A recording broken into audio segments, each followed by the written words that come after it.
All right, I have 3:45 Central, 4:45 Eastern. We can go ahead and get started. I see some more people trickling in. Um, got a good turnout today, so this will be fun. Uh, Today we are doing a Nabosa Sports and Entertainment panel sponsored by Mintz and Levin.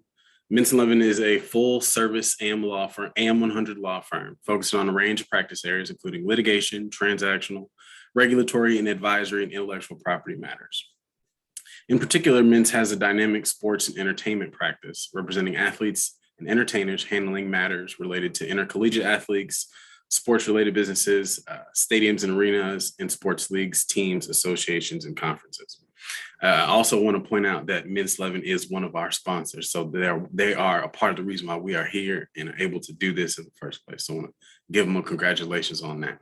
My name is Akuda Essen. I'm the National Treasurer of Nabosa, and I am joined today by the following fantastic panelists. I'll go through in no particular order. LaSharelle Morgan is a senior corporate counsel and the head of LATAM for legal for Amazon Studios. She has previously held legal positions at Madison Square Garden Entertainment Corp, Audible, Viacom, and HBO. LaSharelle has a bachelor's from Clark Atlanta University and a JD from Columbia Law School. Next, we have Jumani Ford. He's an NFL PA certified contract advisor at Vanguard Sports Group. Over the past 20 years, he has handled a variety of work in the sports and entertainment areas, including negotiating multi-million-dollar deals for major recording artists and actors, as well as producing and financing several films. Jumani is the executive producer for the television show Terror Lake Drive on All Black Network. Jumani also has a bachelor's from Stony Brook University and a JD from Fordham University School of Law. Next, we have Alan Matthew, an associate at Mintz and an active member of the firm's sports and entertainment practice. Alan counsels his clients with respect to personal business, branding and licensing, league compliance, investigations, and litigation.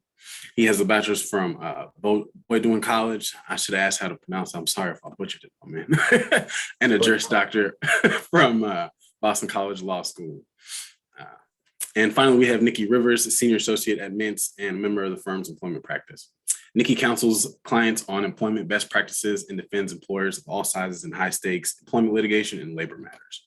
Nikki has a bachelor's from Eckerd College and a Juris Doctor from Washington University, St. Louis Law. It's where my sister went to school. So good for the both of y'all. Yeah. So we can go ahead and start the discussion now and get to know our panelists a little better. This first question I'm going to ask to everybody. So if we could just go in order, we'll start with LaSharelle and then finish with Nikki. Tell us a little bit about yourself and how your career path led you to the sports and entertainment industry. Sure. Thanks so much for that question. So I started off as a corporate and mergers and acquisitions attorney. I knew that I wanted to get into entertainment at law school, and I was part of the Entertainment Easels, Entertainment and Sports Law Association. I volunteered for the Volunteer Lawyer of the Arts. I was on the Journal, the Law and Arts Journal. So I really had an interest. I also grew up in LA, which did not give me any entertainment experience, but surely, I felt the kind of Hollywood vibe even growing up. And so I started off at a firm doing corporate M&A. I did that for about 3.5 years. I knew it wasn't really what I wanted. And I knew that I wanted to transition out. It's just, it was difficult. It was difficult to try to transition out because what a lot of the entertainment firms, as well as in-house, looked for is experience, but you can't get experience until you actually, get a job. So it was a bit challenging until it wasn't. And I think it's just like with anything, you kind of get that break, and I kind of hit the pavement, sent out emails, cold called in-house studios, and really just sold myself. And then I had that kind of break. And my first job was director of business affairs at Food Network, which at the time, I know right now Food Network is not as kind of the, cutting edge network, but this was pre-Netflix, this was pre all those shows, and it was like at the emergence of the celebrity chef, so it was kind of hot at the time. So I was really excited. I'm a total foodie, and I mentioned that just because I found my interests aligned with the company I went to, so that helped. That helped me sell myself. That helped me come there and just kind of give it, 150%, because I was actually interested in the work and interested in the brand and the company. So that was my first kind of launch pad. And from there, I won't kind of go through everything. I could already kind of mention my path, but from there, it kind of opened up the doors for me to transition to other companies, all with entertainment basis. But I've gone from business affairs to legal affairs, which are two different sides of an agreement, because I only do contractual, not litigation. And then eventually to Amazon Studios, where I am now. Thank you so much. That cold calling, you hit me in my soul. I've had to make many of those, so I feel your pain. We could go to Jumani next. Tell us a little bit about yourself. Hey, I'll try to keep this brief, not to take up the entire hour. I started off as being an athlete, and I'm glad I didn't have the belief that I would go to the NFL, but I was a pretty decent college athlete. And afterwards, there was a tear on whether I would go to law school or become an actor, weird enough. And I decided randomly enough to work in the music business because I had connections, I had family members that were deeply involved in the music business. And from the beginning, I was an A&R at a record label at Def Jam Universal at a really cool time and worked with some really cool artists. And kind of took a break to try to pursue acting and segued into film because I would be on sets, working, and they would think I was a representation. And at some point when, things weren't going as well as I wanted them to go, I just said, hey, I got decent grades in school and went to law school, but always with the intention of spinning it back towards entertainment. And so after law school, I didn't have the aspirations or the grades to go for big law, and started working back at the music company for a little while and launched a publishing company and a film investment company. And I kind of used my love for sports and all of my involvement with sports and got certified by the NFLPA to become an agent. So I'm a full-time agent, but my passion is still in film. And I still produce, I still work on my next deal and so on and so forth. But right now it's free agency and I'm preparing for the draft. And so some really cool things are happening with that. Thank you. I look forward to hearing a little bit more about that. Alan, let's see. You could go ahead, sir.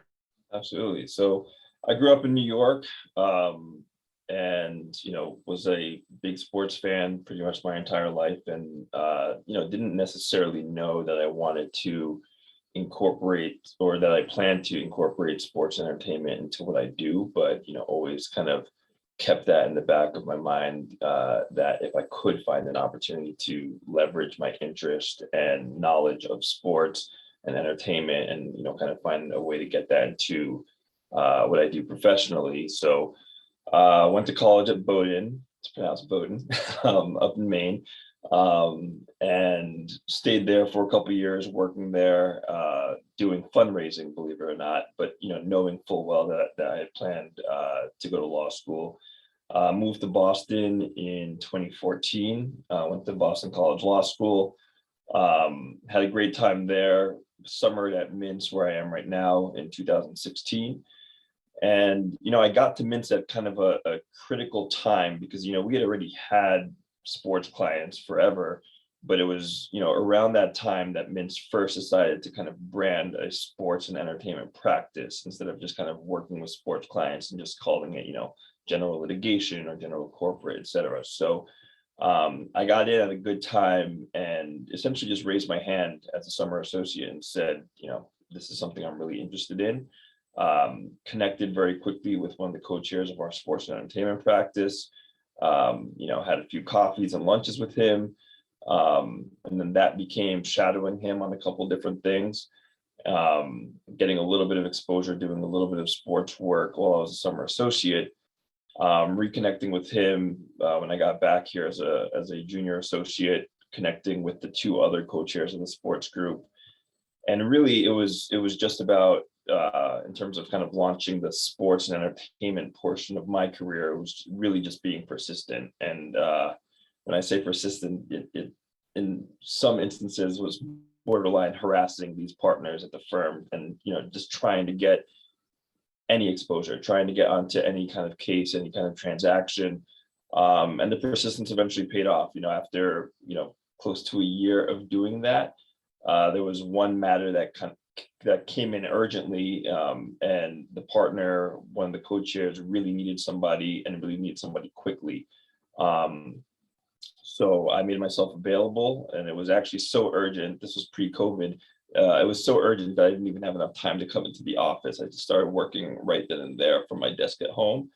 The partner was really happy with the work that I did, and that kind of led to the next opportunity and the next one. And here I am several years later, and it's a big part of what I do. Thank you very much, sir. Our audience has grown significantly since we started. So if you're just joining, we're having our wonderful panelists tell us a little about themselves. And we are at the last but not least, Ms. Nikki Rivers. If you could go ahead, take it away, please. Hello, everyone. I think I'm probably the only one that would start out a sports and entertainment panel by saying that when I went to undergrad, I thought I was going to be a marine biologist. So I am a far cry from where I thought I would be as a freshman in college, though every point in between was intentional and deliberate. I've been practicing for about 10 years now. I do employment work, although that's not what I started out doing. I've also practiced in Los Angeles. I'm in San Diego now. I practiced in Chicago and St. Louis. I've kind of been all over the middle to western half of the country. In doing employment, that was a transition in of itself. I started out doing general litigation, and then through exploring all different types of litigation, I realized that for me, employment really spoke to me. I feel like it, in entertainment, sports law, are kind of like the reality show aspects of the legal field, where it's really interesting. There's a lot of new issues that come to play. I love what I do in employment. And most importantly, I love who I work with. And what really drove me into sports and entertainment industry is the fact that the partners that I really wanted to continue working with happened to be partners who also were involved in the industry. And since I will actually freely use the word harassed these partners in order to work with them, it kind of by effect led to me working more in this industry. Thank you very much.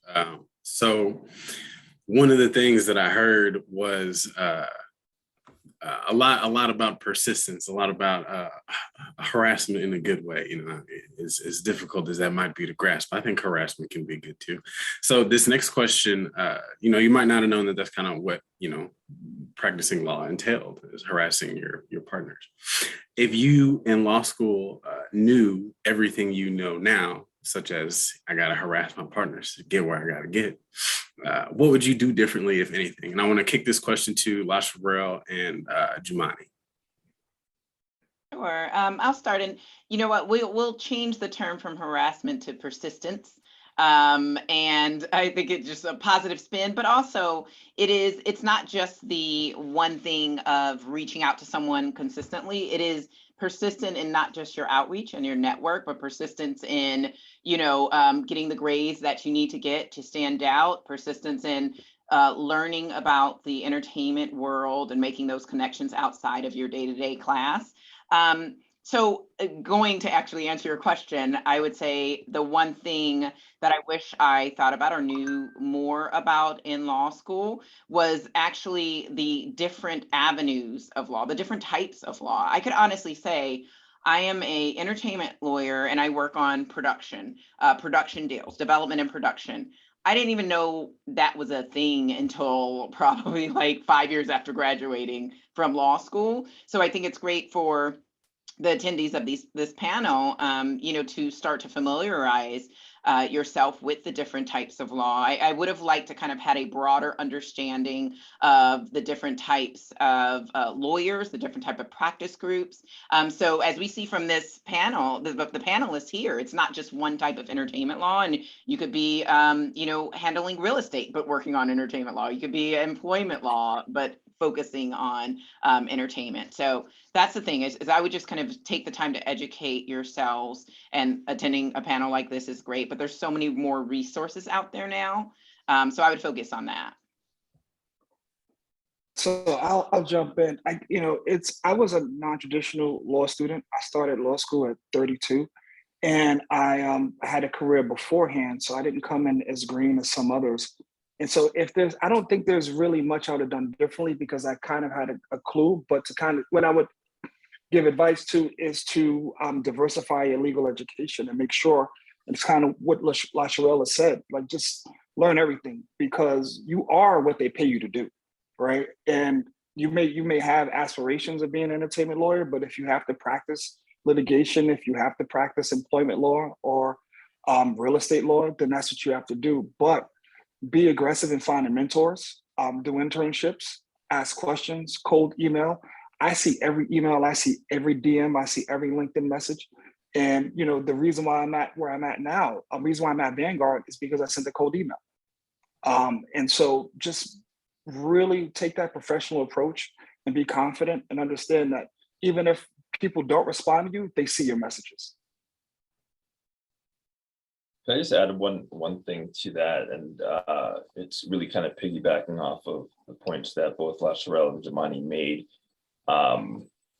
particularly what LaSharella said in the beginning, where sports and entertainment are not, technically speaking, an area of law, right? Those are industries, right? So a big part of being successful and even getting into the door as a sports and entertainment lawyer is just being a good lawyer. Whatever kind of law you do, being good and developing your skills in that area, because those skills are directly applicable to this industry, right? You're not so much learning how to be a sports lawyer, you're learning how to do, real estate law, litigation, transactional work, and then applying it to a very big industry, a very layered industry.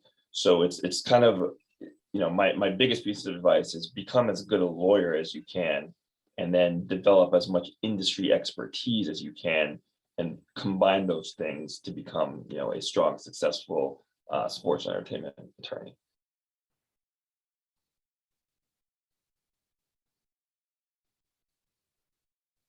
Okay, thank you everyone for their feedback on that question. Next question I'd like to ask is just kind of general, just kind of open this up to anybody who'd like to answer. What do you enjoy most about your job and about practicing within the sports and entertainment industry and space? I can start with that one. So I am an employment lawyer by trade, working in the sports and entertainment industry. So a lot of what I do is working directly with HR and dealing with the questions that they have. If it's a company or an entertainment company. And the relationship building there is incredibly important. It allows us to have quick conversations about whatever happened that day that they need to talk to me about, be it an employee or talent. It's them reaching out to me, or maybe an executive reaching out to me because they have a player that they want to negotiate with, and negotiations need to happen ASAP because the competition is hard chomping at the bit in order to sign them, but we want to sign them.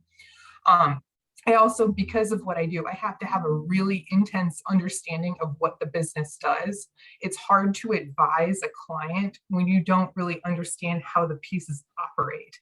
If you can't look beyond, this particular player contract and see how it fits into the forest of the whole team or the whole business enterprise, it's going to be challenging. I really enjoy taking that deep dive and really getting comfortable with the client's business and with the HR group.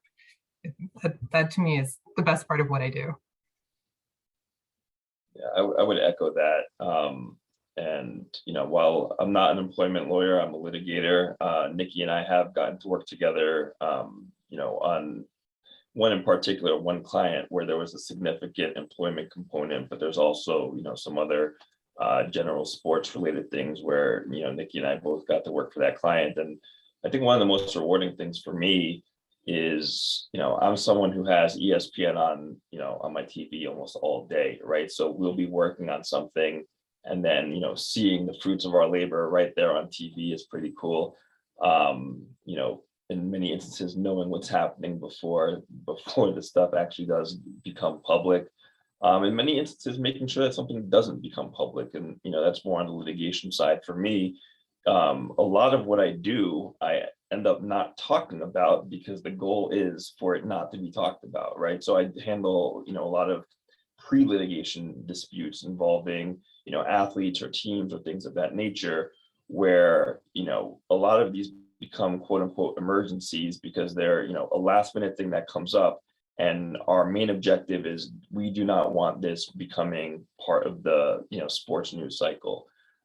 Whether it's dealing with a player and we don't want, some dispute that this player has with, an agent or a manager or whatever, coming to light, right before, free agency or a draft or, whatever it may be, things of that nature. So, and for me, generally, I like being an advocate. I like learning as much as I can about, my clients, what they do. Sometimes it's their business, sometimes it's, it's an individual, but, getting that deep understanding that Nikki was talking about. And then essentially, leveraging everything I know, everything that all the skills that I've gained over the past many years and, helping them to achieve whatever purpose it is. And, I say that in broad terms because as a litigator who does a little bit of sports transactional work, the stuff I do with my sports clients are pretty wide ranging. Like I'll do like entertainment deals, for example. I did an NFT deal yesterday for a professional athlete, but I've also done, investigations with teams. I've done, disputes in front of sports commissioners and things of that nature. So it's really across the board. But I find that to be, one of the most exciting parts of my job is that there's that broad, wide variety, particularly within the sports industry, but all kind of, leveraging the same skills and developing them in that same direction. Great. So I'll jump in. I guess what I love to do and my favorite part is just my relationships with my clients from the beginning, from signing them, whether as a veteran, as a new client, as a veteran, or as a college student going through the professional process, from being a college athlete to being a professional athlete. And as for me, I don't just recruit players, I recruit families, right? Because they all become part of the process, and it's easy to convey it if there's an adult in the room. And so it's educating and informing them throughout the process. It's, the first marketing deal. It's the, first call from a team to set up a top 30 visit where they fly the player in and, work them out, or the combine to being drafted and implementing them to a new city. So, just that whole process. We just represent Von Miller, and we just signed a new deal with him yesterday with the Buffalo Bills, 6 years, $120 million, $53 million guaranteed. And he's the only defensive player in NFL history to sign $200 million contract. So that's a big deal. And right now I'm still, hoping my phone doesn't ring now, but fielding, I have a few more free agents to work on now. So, that's exciting. It's really anxiety packed, but it's, it's the thrill of it all. Great. So I'll answer that. I guess the thing I most love is also the thing that is most challenging. And that's since I work now, I'm entertainment, but it's tech entertainment. Basically, I work for a tech company that does entertainment. And I would say my last 3 jobs, maybe over the past 10 years, that is what my focus has been. So they're new and emerging companies and businesses. So for example, Amazon Studios launched 12 years ago. I graduated a little more than that, a little before that. So when I graduated, the past 3 companies I've been at did not exist. And that's exciting, and it's great. And I don't know what's going to come each day. each week. It changes. It kind of is akin to changing the tires when the car is driving. So yes, exciting, and I'm learning so much every day, and my team's growing every day, but it's also frustrating. Like sometimes I wish I could just kind of rubber stamp something and push it to the right just to have like an hour of not thinking super hard. And I would say, again, I think that's across legal in general right now. I think the whole sports and entertainment, industry is really booming and growing and changing. But working in tech, especially where it's kind of like a startup. It's a fully funded startup, but still a startup in the sense that, we're creating forms, we're creating, we're hiring, we are really building all of the standards and processes as we're moving. So yeah, it's great, and it's challenging at the same time. Thank you, everybody, for their feedback. Jumani, this might be a little misleading. It might imply that I listened to this man's music, but I heard a Rick Ross song. He talked about contract like I play defense, and man, you just he was right, wasn't he? I see, Yeah, no, I mean, Yeah. if you can, listen, if you can throw a ball, if you can rush the passer, or if you can stop the guy from rushing the passer, those are the positions you want to be in right now. Yeah, so Mr. Rick Ross was telling the truth. Go figure. But just to contrast with my last question about what you enjoyed the most, what is the most challenging experience about your career so far? Either just a personal experience you had. I heard a lot of y'all talk about your pathway to getting where you are. So either that, or maybe with respect to just in your day-to-day work, what is the most challenging experience that you could highlight? And I want to also open this up to everyone as well. I'm happy to start. Sorry, go ahead, Jumani. I'll lead it off. I mean, for me, I'll be fully transparent. It's a constant state of fear of loss, of losing clients, right? I make a funny analogy, and I've used this before, but it's kind of like when you're dating someone a little bit out of your league and hoping that they don't know, right? Imagine doing that with 20 people, right?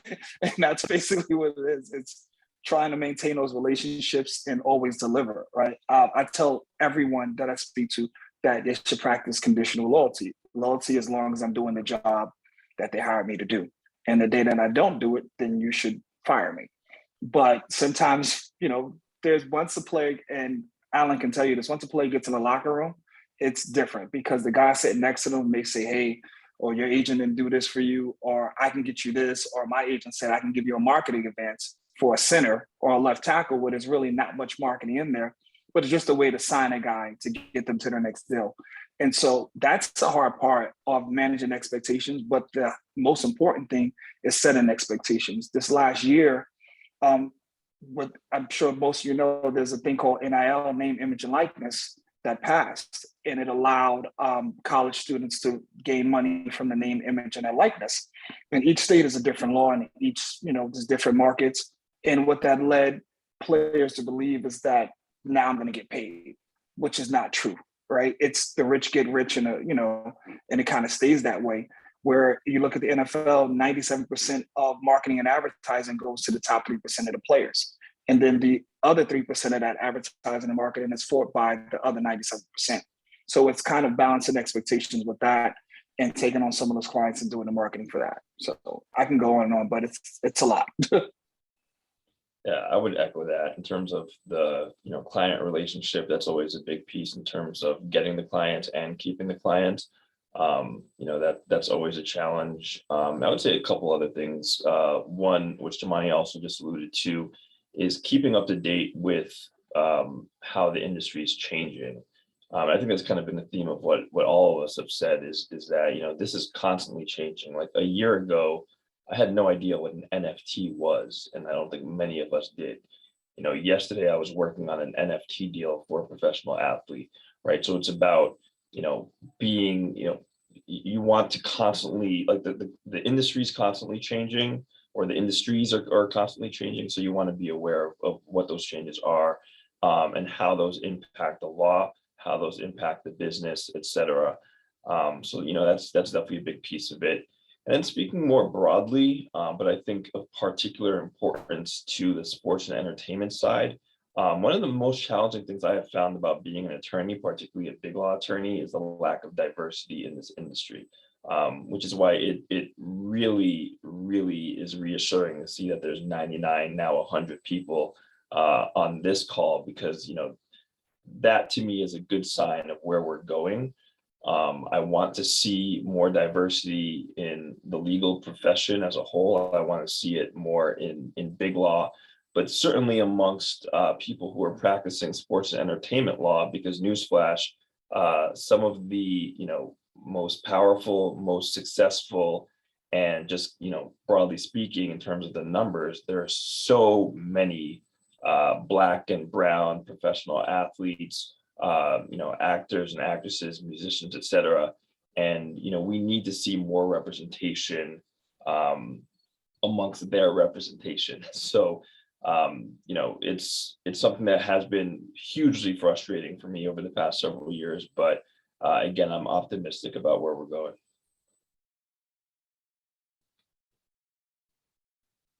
You want to go, Nikki? Yep. Okay. You know what? It's funny, as you were talking, Germani, it's made me think of basically the challenge I had was the imposter syndrome. I know you didn't use those words, but it's very much a thing, and something I think thankfully I don't deal with as much now, but I'm 20 years in. So, okay, I just said how long ago I graduated, but especially early on, and as a mid-level, I mean, that imposter syndrome was real. And it's funny because, it touches on the lack of diversity, because I was the only one in the room often. I didn't even have someone to benchmark or just to kind of give a head nod to across the room to get that comfort. So I think that was a challenge that obviously I had to push through. You kind of have to get that validation inward, because you're surely not going to get it externally. So I think I just learned to self-validate, to push past the imposter syndrome, but it was real for like the first half of my career, despite my accomplishments, despite, me doing well in that job that I was in. So, yeah. I echo that, Lasherelle. I do think the imposter syndrome plays a huge role, at least in my practice. A lot of it is based on what I do as an employment attorney is a lot of unpredictability. It's clients coming in, this just happened. We've got these players that are having this party and they just destroyed a house. What do we do? What are our obligations? We need an answer 5 minutes before you knew that this was even coming your way. And so there's a lot of gut reactions or advice that I'm providing based on a quick synthesis of information and legal analysis. And I've had to learn to trust the fact that I know what I'm doing. I've done this before. I might not have encountered a situation where a group of players trashed a house, and this is all just an example, but I've been in situations where property has been damaged. And so extracting and remembering and flipping that experience into the advice has really played a crucial role in my, I don't want to go so far as to say success, but in my practice, in order to make sure that I'm providing what needs to be provided. So yeah, use the word success to talk about you, Nikki. That's what I was going to say. It is success. Don't let that imposter come out now. It's success is the right word. Thank you very much, both of you. But yeah, the pressures of having these kind of gut reactions, needing the quick advice, played against the whole, I've not seen this before, what do I do? I need to respond. That's always been the challenge. And I think it will continue to be the challenge because, as everyone has pointed out, the law continues to change. So what was fine to do, I don't even 5 months ago, is no longer necessarily the same. I also throw out too, because I do employment work, 50 states of the United States of America do not have the same employment laws. And so you've got that twist of things. I happen to practice in California, which I think is like the harshest place to have employees. And so pretty much anything from there is probably more employer friendly, but still having, we had this player in Georgia have this issue come up. And again, needing to do that quick dive and making sure that I'm comfortable with my own legal research skills in order to give that advice. Thank you all so much. I like to say real spill is something that you could feel, and that's imposter syndrome conversation. You know, I think all of us feel that deeply and internally. With respect to something, I want to highlight something Alan said earlier about not knowing what NFTs were the other day. So, you know, I tried to get on SeaWorld. I've gotten a Decentraland. I've gotten looked into all the different worlds, and I'm still confused. So I definitely am interested in that area, learning more about it. And, you know, one of the things I have a question on is what are some interesting or surprising developments that you all have seen, such as like the NFTs and how that is exploding and expanding, or just general trends that you're seeing in the sports and entertainment industry that are stand out to you all in particular? I'll start since I think I ended the last one. I think for me, it's just the streaming because that's especially with COVID. So obviously I worked in streaming before COVID, but now we have grown at studios.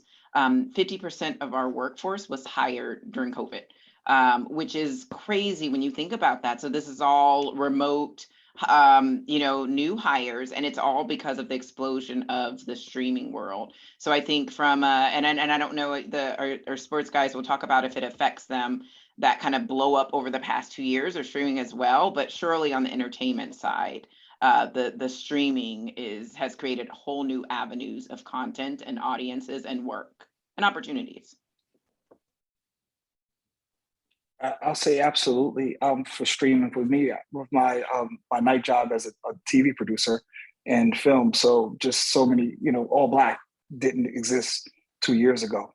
It's, you know, it's a subsidiary of AMC, and but with NFTs and NIL and just so many other, we're a sharing economy now, right? And so everything now with the opportunity to share pieces of athletes, and you can buy into that and buy stocks or, you know, bet off of how successful an athlete will be during a game or during the season. And just, there's so many ways. I mean, before a couple of years ago, and Alan, you probably know, where people would get upset about players with fantasy football. Now they're getting upset with players in parlays, right? With FanDuel and Caesars. So it's just, these things didn't exist literally 2 years ago, and now they're the way to go. So, yeah, I mean, my answer to that is very similar to what you just heard from Lasharel and Jamani. Is you know, a lot of it's like this renewed tech boom and everything that's coming with it. And you know, not to keep bringing up the NFT thing, but you know, I think, you know, that is a key example. The name, image, likeness thing that was brought up before. You know, these are all like, they're trends, but they're also kind of like the current reality, right? And that current reality is continuing to change. And I think now more so than ever, you know, on the sports side, you're seeing professional athletes themselves more than ever become brands, right? So, you know, I had a call today with a financial advisor of a professional athlete. And, you know, I ended up doing a little bit of work today for his company, which is really kind of just his brand, right? And with that is coming all new different types of things, right? Now at the college level, it's name, image, likeness, right? Where you've got, you know, kids as young as 18 who are doing these professional endorsement deals. But also, and I can say this part because it's public on our website, Nikki and I worked for the Overtime Elite Basketball League, which is a brand new, you know, amateur/pro basketball league that's paying high school kids, you know, at in many instances way more money than we're making as lawyers, you know, to play basketball at age 16, 17, etc. That's really different. That's something that wasn't being done, you know, even 2 years ago. You know, other again, kind of going back to the NFTs, right? You've got, you know, you've got the overlap between what I was just talking about, where you've got, you know, influencers and younger athletes getting into those types of deals, but you've also got veteran athletes and retired athletes doing those types of deals. So I think, and you throw on streaming with that, where you've got athletes doing, their own channels or their own podcasts or their own, those kind of like mini TV shows that are streaming on YouTube and Facebook, et cetera. I think some that jump out to me are the Ball family. I think their show is called Ball in the Family. Steph Curry and his family do it on Facebook. So there's just a lot that's kind of going on in the world and in entertainment more broadly that's really impacting the sports industry. And I can add on from the employment side, all of these impact employment work as well. The remote environment has really thrown a wrench into the way that a lot of companies have operated to date.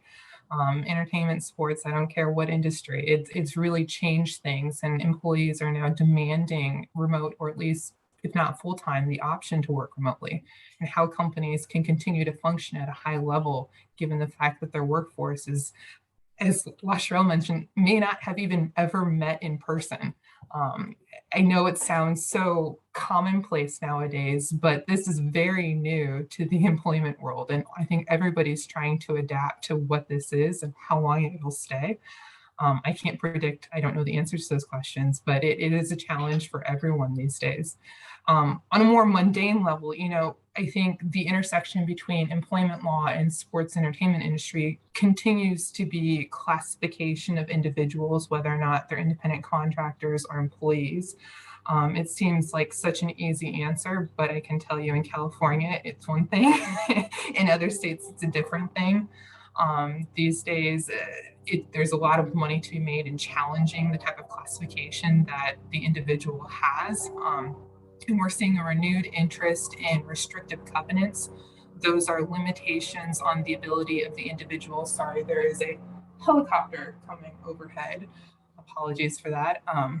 Restrictive covenants are the limitations on an individual's ability to work in the same profession, field, area, what have you, for a specific time frame.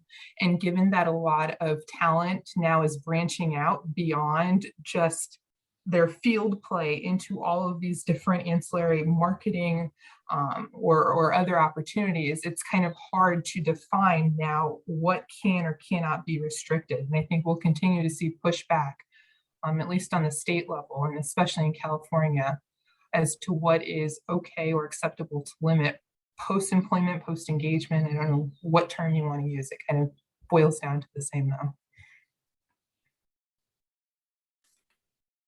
Thank you very much, everybody. I just want to say it makes me so happy to see, because I'm a nerd, right? I have like TechCrunch and Market Watch apps on my phone, and that's my social media, right? Like I'm interested in all these things, and I'm also a dad, so I'm like perpetually nervous of going broke and not having enough money to save to pay for college.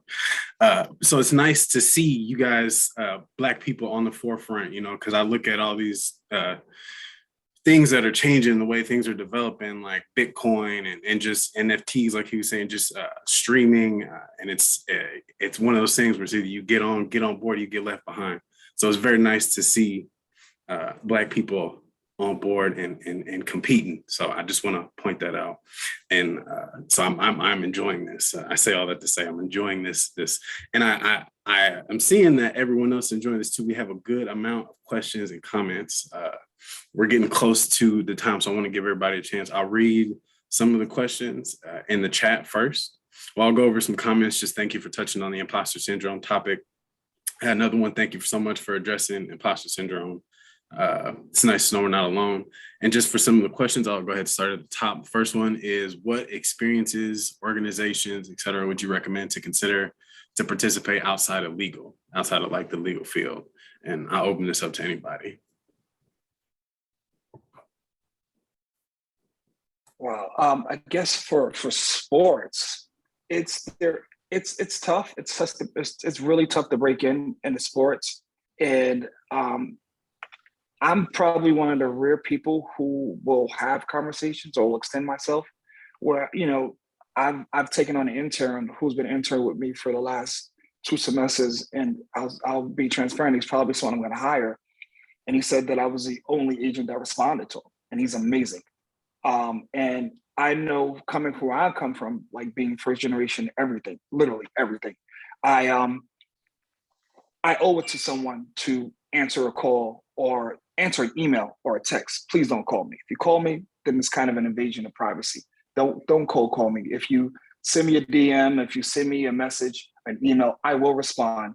It may not be the same day, but I will respond. But if you call me, you kind of scratch yourself off, because, you know, my phone is, and unfortunately, my number's listed on NFLPA website, just is what it is. So, but the best way to go about it is to have a real interest, find a mentor. Sometimes you got to harass people for mentorship, and there are good people out there. And if you show a true interest, and if you show you bring value. So for me, my intern does something that I'm really not that good at. I hate Excel. I don't even know if I can do Excel spreadsheet if you made me do it, right? I went to law school because I knew I couldn't finish my MBA because I'm not that good at math, right? So that's just kind of my thing. But you in essence, you have to bring something, you have to offer more, right? You have to be something that they're not and bring something to the table. And to hold your kind of hold your excitement at bay in a way. And I know probably most of you can relate to this, where people want to come on and say that they want to do this, they want to be this, but maybe I need you for this right now. But to keep in mind that you will be able to have an opportunity to do this, but don't be over the top, because sometimes, you know, you'll go over the top. I remember way back, I got an internship at Violator Records back in the 90s. I'm not going to date myself. And while I was in school, I was on concerts chair. So I would book concerts. I'll brag, I booked the Notorious B.I.G. to come to my school. I went to a state school, so we had a lot of money. And so when I was interning at Violator, I tried to book Jay-Z for a different show. And they find out, Chris Lighty's assistant, God rest him, found out that I was booking Jay-Z, and I got fired for that. But I did get fired. But you know, fast forward a couple of years later, when I was working for Jay-Z, she came in my office and interviewed for a job. So, but be aggressive in finding a mentor.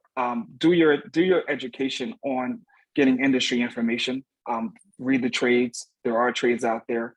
Go to conferences like this, and just to be involved. We have one more chime in. These questions are flooding. I want to try to cover as many as possible. Does anybody else want to chime in on that one? No, I actually think Jumani's kind of segueing into an answer. His answer segued into other questions about what do you do if you don't have the experience. So I don't know, Kuda, if you wanted to kind of touch on those two.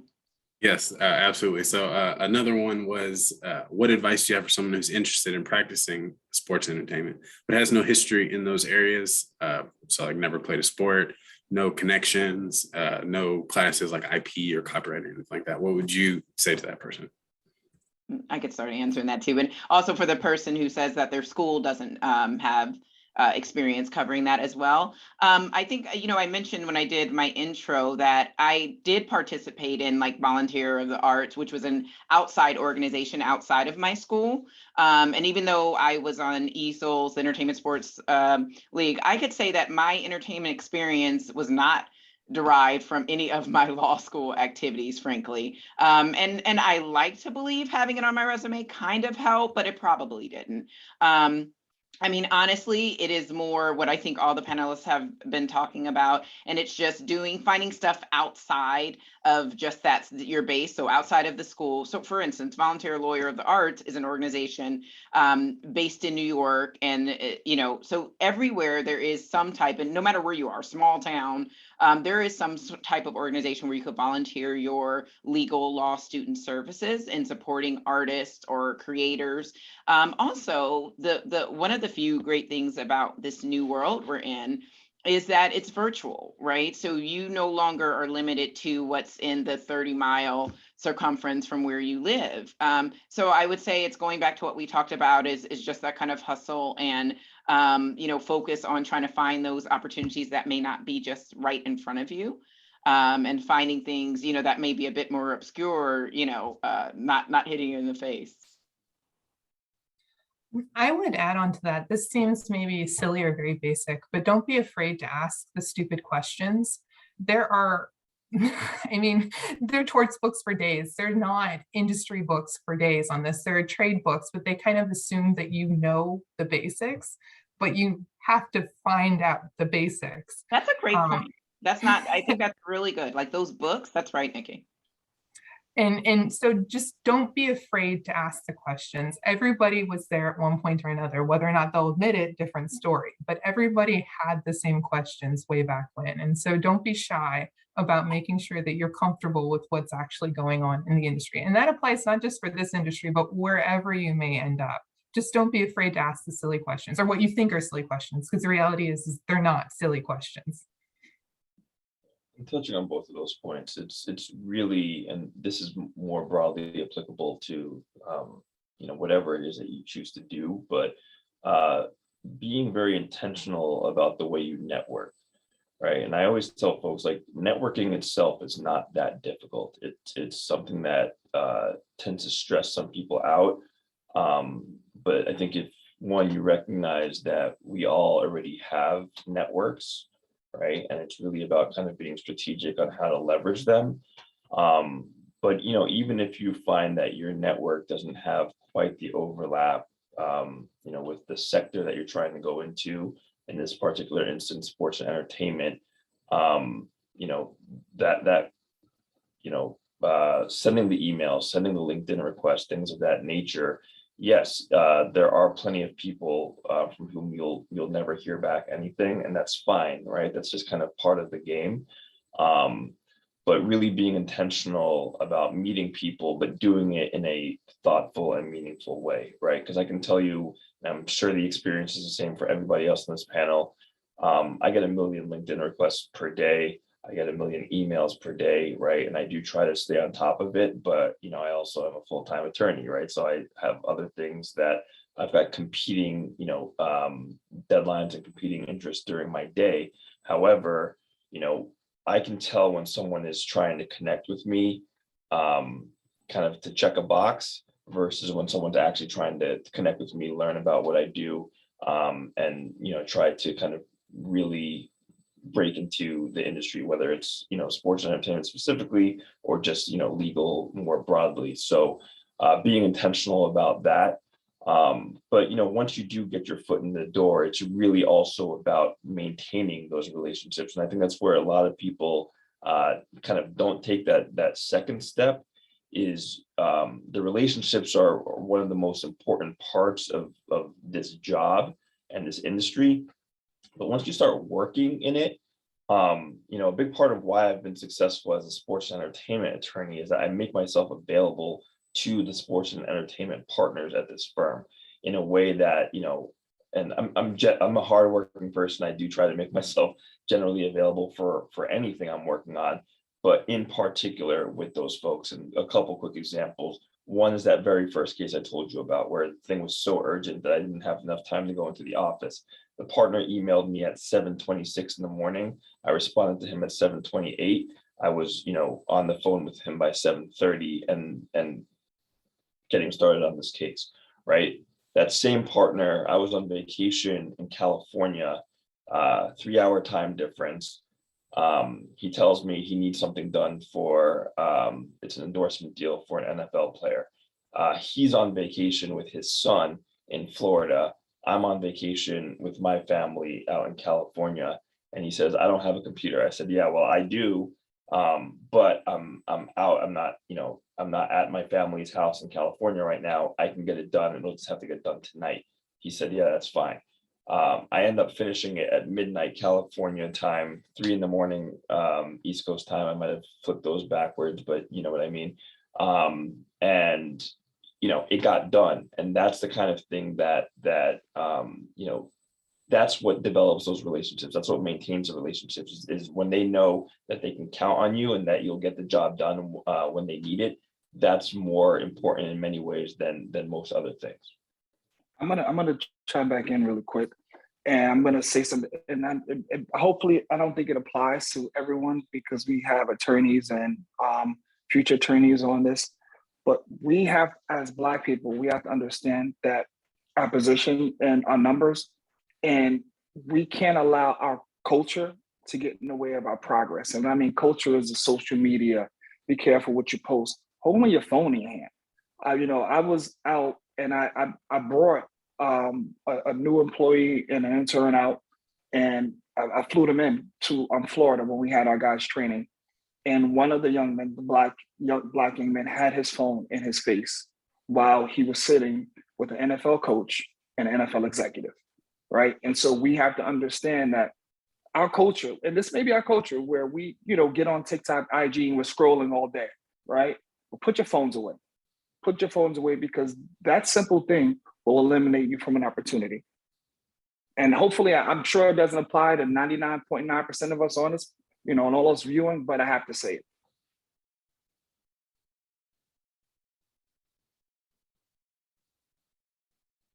Thank you all so much. Oh, go ahead, Nikki. I'm sorry, go ahead. Yeah, no, I just wanted to jump on both of those points. And this is just from my own experience in a law firm.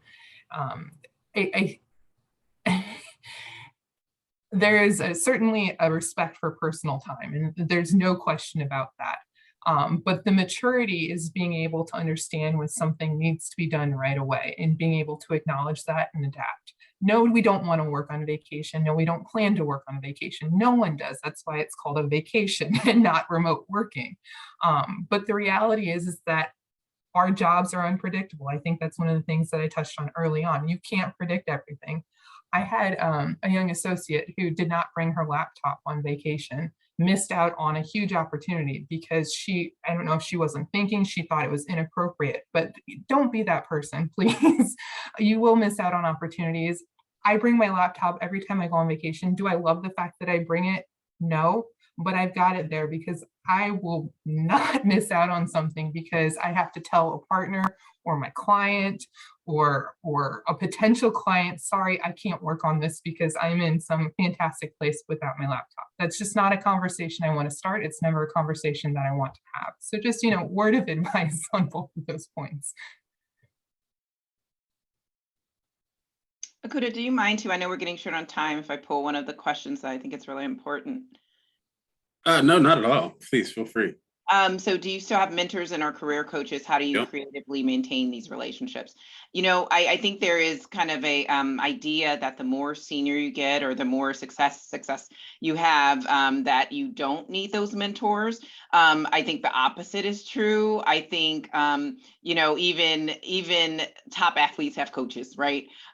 So it's super important to maintain a relationship with people, groups of people. Before this call, I was on a monthly call with 4 other women of different races that we've kind of got together, and it's women in tech. Not all are lawyers, but we talk about tech entertainment. And that is kind of my peer mentor group. We learn from each other. We talk about the challenges, managing a team.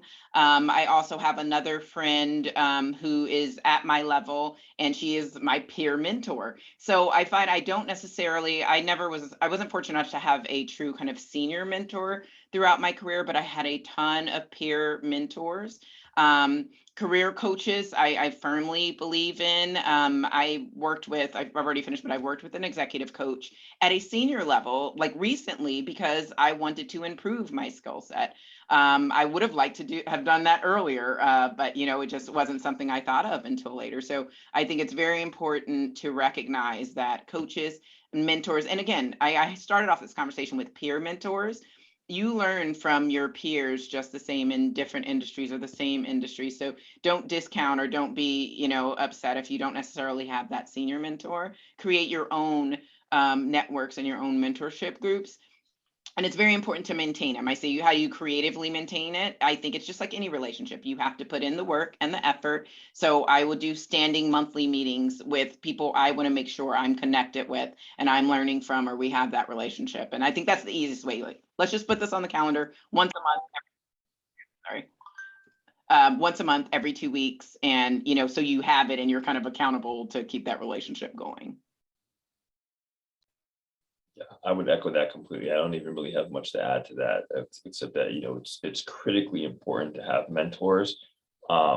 and multiple of them. I have several people that I would consider close mentors, and I think they all play different roles in my life and my career, and it's ridiculously important. Like I don't think any of us could overstate the importance of having that, both in terms of having a sanity check, and overall guidance, but also to help you kind of learn, whether it's like learn the ins and outs of being a lawyer or working at a law firm or working at a company, but also sometimes it's a substance, right?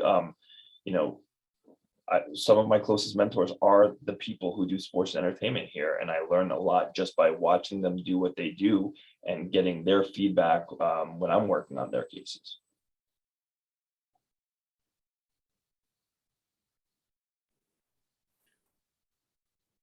Did anybody else want to chime in on that last point? Well, we are at the end of the session. I want to say thank you again to our fantastic panelists. We're getting all the praise and adulation in the chat. So please take a look and clap it up for yourselves as well. I'll turn it over to our lovely chair. Yep, bring it on, everybody. Tell them how fantastic they are. Come on, thank you. Yep. No, there we go. The chat There we go. absolutely There going we go. crazy. There we go. Absolutely. This was a phenomenal panel, and I thank you all individually. And this has a special place in my heart because Mintz Levin is my firm, where I will be a first-year intellectual property litigator, and I was actually summer associate at the firm this past summer. And so being able to see all of these amazing Black attorneys just leading the field in the entertainment and sports industry, but even outside of that, in their respective employment, contractual negotiations, litigation, it's just showing you how versatile and adaptable we are and we have to be, and how we're always on the cusp of what is cutting edge. And so I'm just so thankful for all of your insights and for you all being here and the work that you all do in this industry. And to everyone that has attended, thank you so much for attending this phenomenal panel sponsored by Mintz Levin. And please join our next navigating sessions, which discusses how to navigate being a Black man, a Black woman, and being a part of a gender diverse community in the legal field. So thank you so much. Thanks, Simone. Thanks, Akuda. Thank you.